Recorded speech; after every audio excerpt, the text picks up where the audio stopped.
Now, Martin Lewis is the guy who runs MoneySavingExpert.com. He is the country's most famous person who deals with money saving tips and things like that. And for what it's worth, I genuinely think that he does a lot of good work, right? There's a lot of people on Twitter who are critical of him because he explicitly has previously said in all of his time doing what he does with MoneySavingExpert.com and things like that, and being on different TV shows, offering his little tips and tricks and things like that.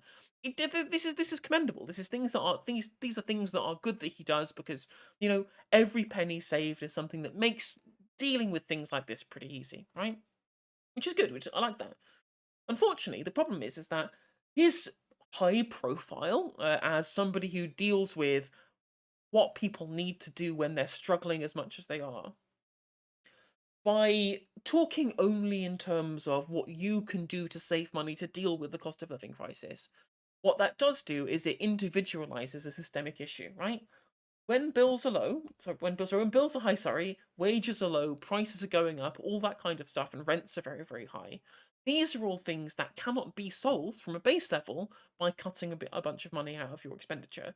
Like, for example, there's the Jack Monroe thing I was reading about before, talking about how, the square root of fuck all is still fuck all. Doesn't matter how many money saving tips that you've been given by Martin Lewis, right? If you don't have any money after paying your bills and paying your rent, then that's useless, right? So by ignoring the systemic problems, by saying explicitly, as he has done for a very long time, he doesn't consider himself political, or doesn't take any political side. He is inadvertently, without realizing, taking a political side. He's taking a neoliberal stance by individualizing systemic problems, right? Not that I'm saying that he's explicitly doing this, because I don't believe that he is. What I do believe, though, is that if we want to talk about these issues, we cannot just singularly talk about the ways in which people on the bottom rung of the ladder can act to be able to make sure that any other systemic issues are not taken into question, right? Which is a problem because we need to talk about what's happening with rents, what's happening with prices, what's happening with fuel, etc., etc. But all of this has changed recently. He was recently on, I think it was Breakfast or something like that, saying that he has run out of tools to help people because he is recognised. He's recognised, just like Jack pointed out, that when you have no money left after your bills, it does not matter how good you are with your money, like how much how you how easy it is for you to cook, right, or how good your cooking skills are. It doesn't matter. It doesn't matter. I mean, there was even saying previously that there are some people who are having to turn down potatoes at food banks, which are skyrocketed out, more used than they ever have been in history in this country right now. People are turning down potatoes from food banks because the electricity that it will cost to cook them is something that they can't afford. It needs to be something that takes less electricity, is cheaper than what it would take to, actually have to cook because potatoes need a long time, right? So no amount of scrimping and saving can help for these dire circumstances that we have at this point in time right now. By him taking explicitly political stance, like things are so bad that I can't help people, it breaks the illusion, right? It breaks this idea apart that everything can just be fixed if people acted more, they penny pinched a little bit harder. If these were people who lived more within their means, because it doesn't matter, because their means aren't good enough for the base standard of living. So this is kind of like a point of inflection. It's kind of like a watershed moment in the Martin Lewis Chronicles, where he has to admit that it's not all just how much money that you can personally save using your individual decisions. Things have to change from a systemic level. So that's a prelude to what we're going to watch right now. He has been on LBC. He had to apologise for what happened on this particular segment on LBC, where he's talking about what's going on with OFGEM, who are the people who control the energy cap. So, what energy prices we pay are entirely decided by OFGEM, right? He was saying that their decision to increase to the point that they have the energy cap, with also the move with which they might even increase it further moving forward, he got so angry about this he had to apologize. So I'm going to watch this full segment because apparently it's all on YouTube now. So we can actually have a look and we're going to kind of look into the claims that he makes and we can see how different he is now to what he has been throughout the vast majority of his time as a public figure. Let's have a look. I've said to you a few times over the years that when Martin I've said to you a few times over the years that when Martin Lewis, the money-saving expert, loses his rag, which happens very, very rarely, then the rest of us should really take notice. I see him as the sort of king canary in the coal mine of economic difficulties, and particularly with reference to energy prices.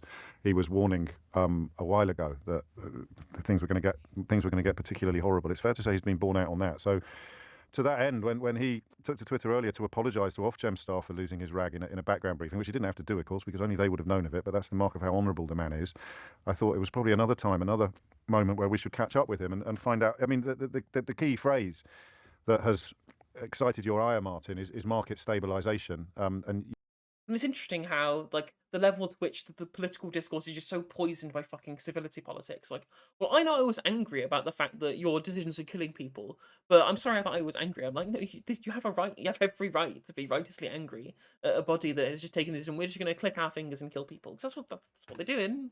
You suggested an hour ago that when you've had a chance to do further analysis, you may have to apologise again, as you've got it very wrong, which doesn't happen very often. Have you? What I actually said, James, is I hope I have to apologise again because I've got it very wrong. Yes. I'm not sure that apology will be coming. I lost my temper today. I said they were a something disgrace selling consumers down the river. And that was because I sat in a meeting getting True. a background briefing, which I shouldn't talk about normally, but these are unprecedented times. Sure. And just item after item of the changes that were being made were just absolutely kowtowing to the lobbying of the industry, and every mitigating factor I and other campaign groups, consumer campaign groups, had put in had been simply ignored. We're going to I mean, that's what Unlearning Economics was pointing out in his cost of research stream, which is very, very good. It's on this channel. Please go and watch it. Was talking that the issue that we have at the moment is we have regulatory capture within OFGEM, and actually within a vast majority of the kind of regulatory bodies that we have, like Ofcom as well, and Ofsted. There's so much regulatory capture within these boards that are supposed to scrutinise the industry. I suppose people are supposed to be outside the industry and scrutinise them, but they're so captured ideologically and with the abilities that they have to want to regulate these things, that they just, and as Martin has quite rightly said, all they do is kowtow to massive lobbying groups of industry giants to put their needs ahead of, genuine, like the actual people in this country, right? The people on the bottom rung of the ladder. Just like the Tories' economic policy, just like what Ofgem are doing, and just like, the bourgeoisie as a class, they just, everything it has to be done to fulfill their needs at the expense of the poorest people in our society. And it's wrong. It's just wrong. have the price cap moving every 3 months. It's called a statutory consultation now, by the way, so it's not a done deal, but a statutory consultation means that it's a tick box exercise. It's a done deal in reality. So we're going to have the price cap move every 3 months, which is what the industry wanted, so they don't have to be stuck on high prices, giving people artificially too cheap for too long. This is a price cap. If prices come down, of course, energy companies could bring their prices lower than the cap, but they won't do so. So this is a form of protecting.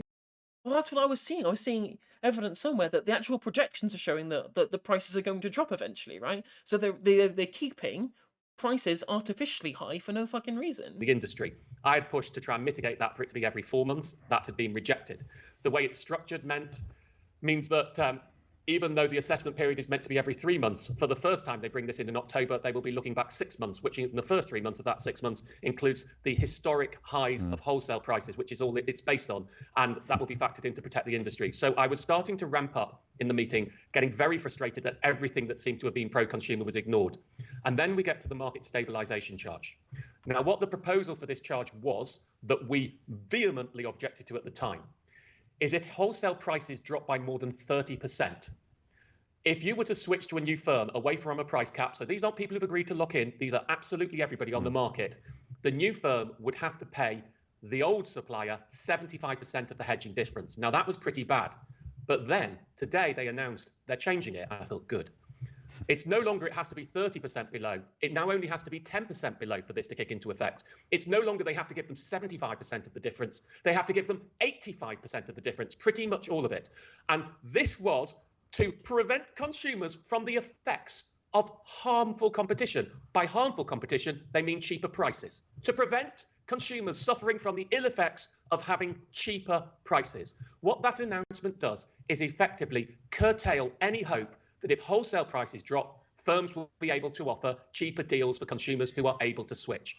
I was absolutely flabbergasted to hear this in the meeting. Not only that they had ignored our pleas not to do it at all, but they had actually listened to the industry's pleas to make it much more strict. And this has an effect of entrenching the big monopoly suppliers who now dominate the market into their position, killing off any form of competition. Now, look, there's two ways to run an energy market. Oh, capitalism's great. It's the fact that competition exists means that it will always drive the best prices for consumers. Nonsense, absolute nonsense. Oh, and it's fair. It's always been like abject nonsense. This idea that natural competition will just lead people to paying a fair price or whatever. Because not only can people just can just collude like they're doing here.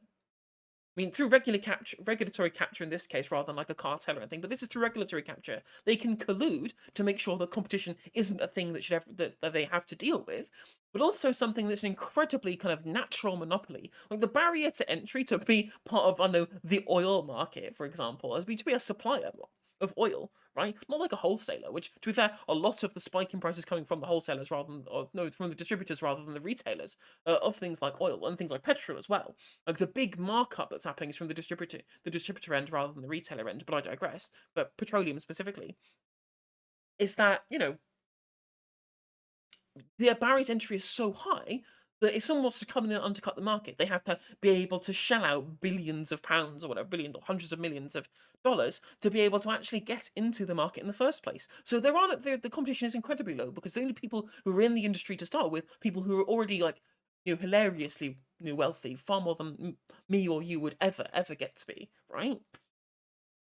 So they already have a vested interest in making sure that there is no need for harmful competition, like Martin says there, to be able to pass on those savings onto the consumer.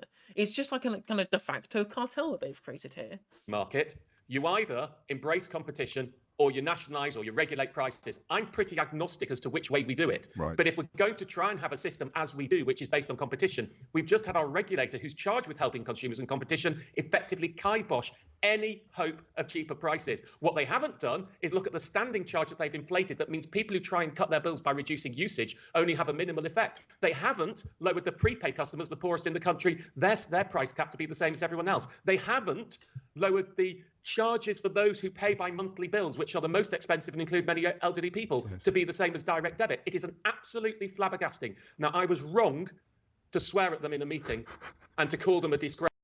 No, you're correct. Like, I'm sorry, Martin, but I will not have the civility politics nonsense on my fucking Twitch channel, right? I'm not having that shit. You're absolutely correct to swear at them, and you're correct to call them a disgrace, because that's what they are. Because, if these prices get so high, as we heard before at PMQs, that people can't afford to heat their homes, old people will die. That's what happens. People die because they can't heat their homes in the 7th biggest economy in the world. That is a fucking disgrace, and you'd be correct to say it. So don't pull the civility politics with me, Martin. You're actually doing some good work for once by actually sticking it to the people who have the power to make life better for the worst off in this country. And you need to be you need to stand your ground. You can't give these people any inches or they'll take miles, right?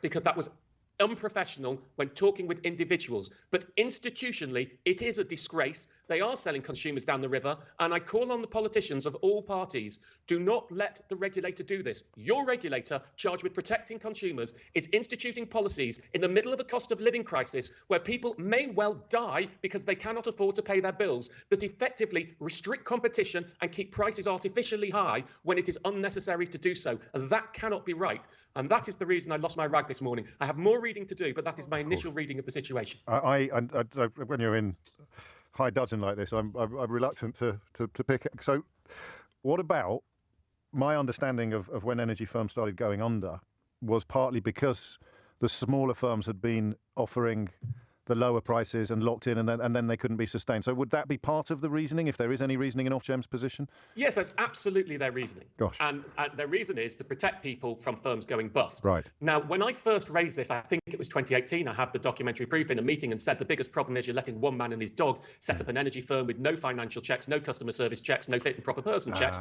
as would happen in all businesses. They did start to put them in, but they were nowhere near rigid enough. My problem is they've gone for a solution that says effectively, let's stop competition, instead of in a competitive marketplace. I mean, that's the ideology, not my ideology. That's the one they work in, saying what we actually have to do is make sure that any new businesses that come in have a sound business plan, appropriate finances, enough customer service resources, and are run by fit and proper people. And that needs to be done with a high level of rigidity. But right now, we're in a desperate situation, and it seems perverse to me that the way we are trying to protect customers from firms going bust is locking people into the big six and not allowing new entrants. The market is broken. We are meant to have a market-based solution. The market is broken, and the regulator is entrenching the problems. Because you can have regulation and... Here's an idea. I mean, to be fair, Martin's already brought this up. If we are just so, if we're just entirely of the opinion that the market has just failed in this instance, which I have been saying for fucking years, right? I've been saying for years that the market has failed. The only option is nationalisation. You can set the prices to be the best for your, the demographic that you need to be able to appeal to, your voter base, because you literally rely on these people for votes. So if you put the price up, then that will make them less likely to vote for in the future. So you at least have a democratic, responsibility to your constituents, as the people in charge of the country, to make sure the prices are affordable for people. It also means all of these huge profits that these energy retailers are making would be kept in house to be able to spend either depressing the prices or to be spent on other projects for spent on social welfare and infrastructure, right? This could be done. But unfortunately, it's just not ideologically plausible for people who are so far right that they're literally their right leg's fallen off, right? And competition. It's not a zero-sum game, and they've gone from having no regulation to having no competition, instead of trying to actually keep both plates spinning, or have a system in which reputable companies with proven provenance can come into the market and allow consumers to take advantage of decreases in wholesale energy prices. That door has been, so me as a punter, my freedom to move my custom in pursuit of cheaper prices when the price that the energy company is paying for the energy before passing it on to me, that freedom has been taken away from me. Effectively. I mean, I would be very surprised if a firm wanted to offer a tariff when it has to give 85% of the hedging difference to the other supplier. It makes it very, very expensive to be able to launch a new deal. And so, I mean, let's just go to a basic summary of the situation. What we have is privatized energy firms in this country, but we effectively now have restricted competition and regulated prices in the form of a price cap. What is the benefit of privatization if you work in that marketplace? There's an argument for having nationalized energy firms that we run it that way. There's an argument for having market competition firms where we run it and we have differentials and they compete to offer the best deal. What we now have is somewhere between the two. We have gloriously, in the middle of a cost of living crisis, managed to provide the worst of both sides. Well, listen, it's no consolation to you, but your articulacy, as ever, will help an awful lot of people understand it. Look, finally, I wonder who these people have donated to. I wonder. I don't know whether anyone's said this to you before, but when I talked to Fergal Sharkey about the water companies pumping sewage into rivers and behaving abominably, he sometimes points out to me that the water companies have epic legal and lobbying operations in place, exerting pressure, he would suggest, on Ofwat. Is that part of the problem here, do you think? Do you think that Ofgem is simply having too many lunches with representations of the energy industry? I don't understand how anybody could look at this sector and think, I'm going to listen to him and I'm not going to listen to Martin Lewis. So why do you think that's happening?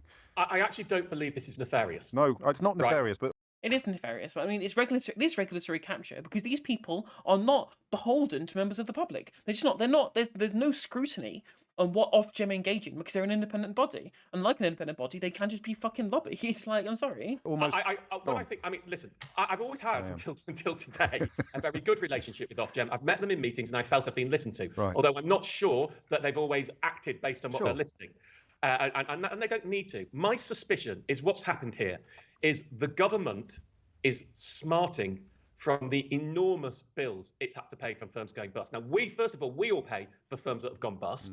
But in the firms of one of the reasons our bills are higher and our standing charges ridiculously have been increased. I mean, here we are trying to have a greener world. And what have we done? We've lobbied most of the cost on energy on having the fact that you've got an energy supply as opposed to how much you use. Yeah. Surely you should do it on how much you use, not on the fact that you've got an energy supply. But that's the sideline. But I think what's happened here is the government has an enormous bill because of bulb. Now, Bulb was the biggest supplier that went bust. It was too big for any firm to take over its customers, so it had to go into special administration, which is like a normal administration, but they're also one of the administrator's charges is looking after customers. And that is costing the government billions. Right. My suspicion is what's happened here is pressure has been put on to say we must not get in a situation like that again. And so all of the policies that are being put in place are trying to restrict future government liability. I don't think we've done it the right way, and I think we're doing it at the cost of consumers. It's panic measure, essentially. Yeah. I mean, it is a short-term measure, the market stabilisation. We don't know how long the short term is. I don't see this getting cheaper much more quickly. We'll have to look at the new predictions for the price cap, and how it's going to move in October and January and April, and whenever the next one after that is, whatever 3 months after that is. But I mean, certainly prices are going to go up substantially in October, probably £600 on a typical bill. I suspect they'll be roughly stable the following January, and they will drop next April, but they will still be higher than they are now next April. So, I mean, and the whole of the Chancellor's plan to And by I'm assuming that's what he's going to say right now. But the problem is that the prices are still going to be high when we're going to be paying back in installments the fucking discount loan that we were given by the government on our energy bills for this month, right? It's nonsense.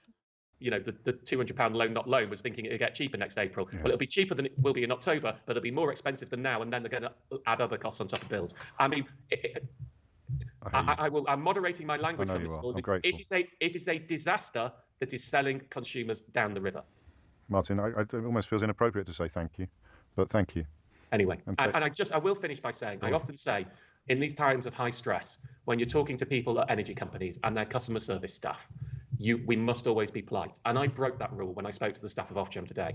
And I am generally, this isn't a political point. No. I was wrong to do that. I am sorry. That is not setting a good example. I have written a formal apology to them. I'll be making a donation to National Energy Action as reparations. And losing our RAG is not the right thing to do. And I feel slightly ashamed of myself. Worth saying that when I'm here too. Reparations for saying that, for calling a fucking disgrace a fucking disgrace. Well, I mean, at least he has the minerals to come out here and actually say that what's happening here is bad, right? The impact is bad. At least he's understanding the negative utility of what they're engaging in. But unfortunately, I just wish he wasn't. Wish he had the minerals to stick by his guns and just say, yeah, no, it is a fucking disgrace. It is. And disaster is the correct way of being able to put that too.